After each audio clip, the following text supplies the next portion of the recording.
What's up, everybody? Welcome to Podcast Now. I'm Alex, and in this video, I want to talk about the new Stellar Blade details. Now, new, and you have to take some liberties with the word new. This is actually from an interview back on February 8th, around the time of that other interview that we also covered. But you know what? These are different questions. We kind of got different info from it. So while I covered the first interview, and you can go watch that video a few weeks ago, this is from the same time period, but different website and different questions. So let's just read out the questions and answers, and we'll go over my thoughts on it once we're done. And this comes from play3.de. I do recognize this website. Pretty darn good website, by the way. All right, first question. In the gameplay scene so far, Stellar Blade promises lightning fast and brutal action. Is the game, with its challenging fights and boss duels, aimed primarily at more experienced players or casual players?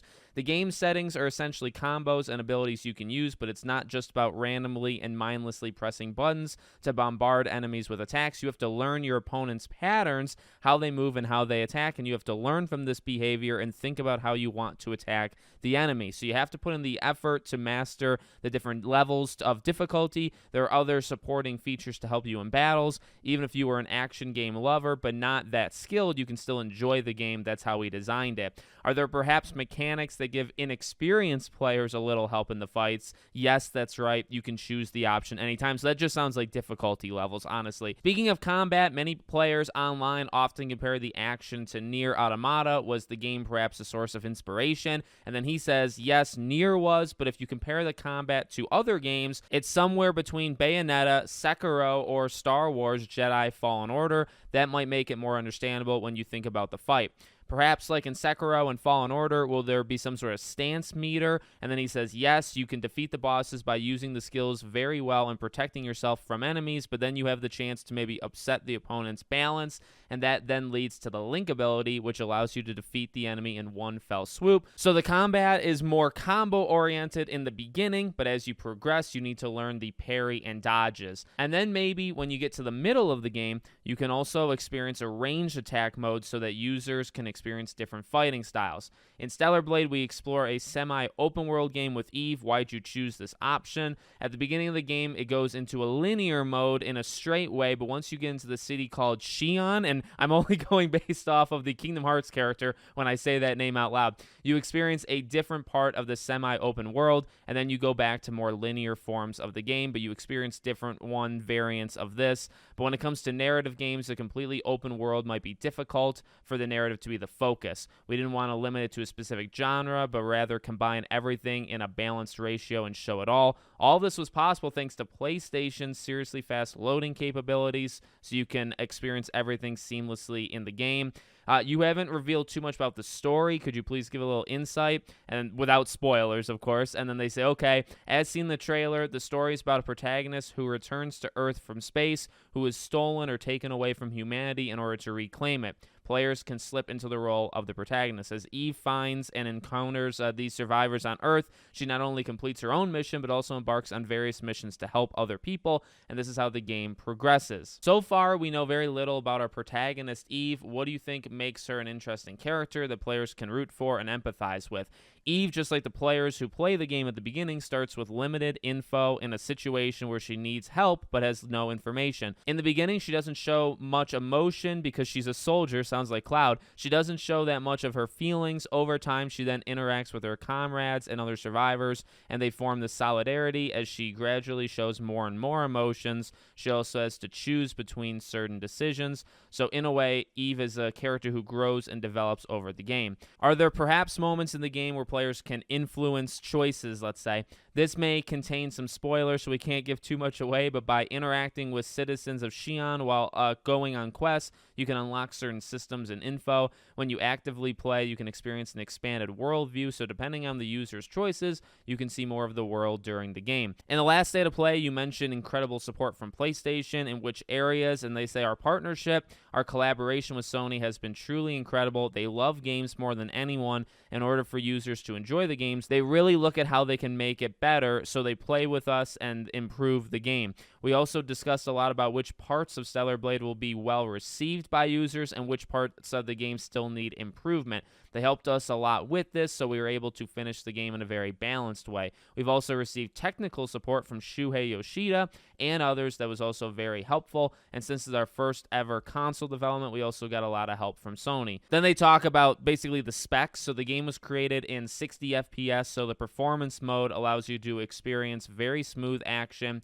even in 4K. We also definitely use the features of DualSense, the feedback vibrations, as well as the adaptive triggers and the touchpad. So, and then they say, let's go into more detail. Performance mode, 60 FPS. There's also a resolution mode, which is 4K. And then there's a balance mode in which we find a balance between the two previous modes. Is there perhaps a feature in Stellar Blade you're particularly fond of, but hasn't been much in the spotlight yet? And they say the fights. We haven't been able to show as many of the fights as we could have, so we want to show appeal and charm of the battles we offer in the game. I think a lot of people know by now that there are a lot of costumes in the game.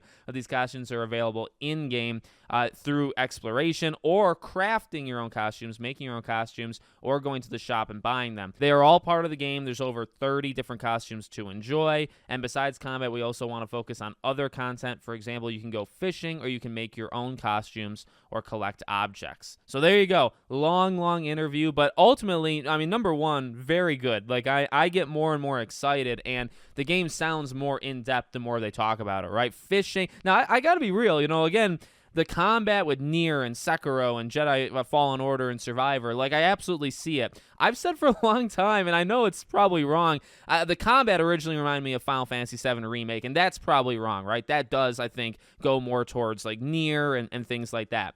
But in terms of, like, structure with, like, semi-open world, and there's fishing, and the way you help people with these side quests, I think of Midgar. I think of Final Fantasy VII Remake, where it is a bigger, like, it's kind of big, but it's not enormous, right? You think about 7 Remake to 7 Rebirth, right? And how big Rebirth is. I really kind of sense it in this, where it's like this little community, hence, in my way of thinking, Midgar.